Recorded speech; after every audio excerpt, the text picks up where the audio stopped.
La situation reste précaire car il manquait déjà des logements en Arménie. Et là, avec l'arrivée de plus de 100 000 personnes, c'est un vrai problème. Il n'y a pas de logement pour tout le monde. Certains réfugiés ont obtenu des logements de la part du gouvernement. Souvent, ce sont dans des villages qui avaient été abandonnés lors de la dernière guerre. Mais beaucoup de personnes sont encore sans maison.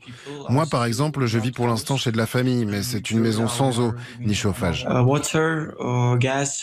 À peine 2 semaines après le lancement de l'offensive militaire de l'Azerbaïdjan contre la République du Haut-Karabakh, une république qui était autoproclamée en 91 à majorité arménienne, 100 000 personnes donc sur 120 000 estimées dans ce territoire ont pris la fuite en direction de l'Arménie qui dénonce une opération de nettoyage ethnique. Alors la France a été critiquée pour son immobilisme. Écoutez Catherine Colonna, la ministre des Affaires étrangères, chef de diplomatie, qui s'est rendue mardi en Arménie pour réaffirmer le soutien de la France à la souveraineté et à l'intégrité du territoire. Écoutez-la. Lorsque j'entends dire que la France n'aurait pas été active ou qu'elle a vu la situation trop tard, je veux m'inscrire en faux. Je crois qu'elle a été active plus que d'autres et depuis plus longtemps. Et qu'elle est aux côtés de l'Arménie plus que d'autres. Et depuis plus longtemps. Alors ça, on va appeler ça un dialogue diplomatique, Juan José Dorado, parce qu'en fait, la France a quand même donné son accord à Erevan en vue de la livraison de matériel militaire. Mais quels sont véritablement les objectifs de Paris, Juan José Dorado? Déjà, la France était en retard, comme toute l'Europe. Tout le monde était en retard pour porter l'aide.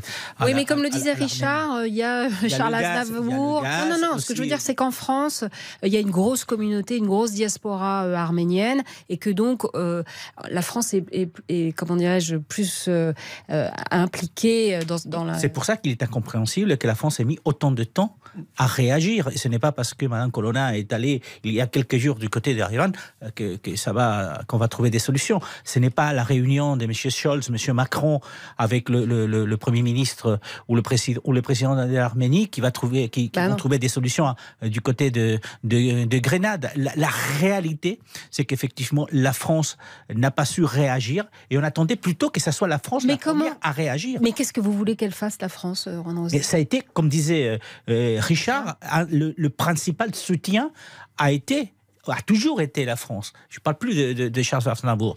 Et en plus, vous avez la Russie qui se fâche aussi avec l'Arménie parce qu'ils ont ratifié son entrée dans la Cour pénale internationale pour l'Arménie, et on les a laissés tout seuls. C'est vrai qu'il y a l'histoire du gaz, c'est vrai qu'il y a l'histoire de l'Ukraine, c'est vrai que la politique, de toute façon européenne, de M. Borrell, puisque c'est lui le haut-commissaire à la politique européenne, est loin de faire l'unanimité, que ce soit sur ce dossier, sur l'Ukraine ou sur d'autres.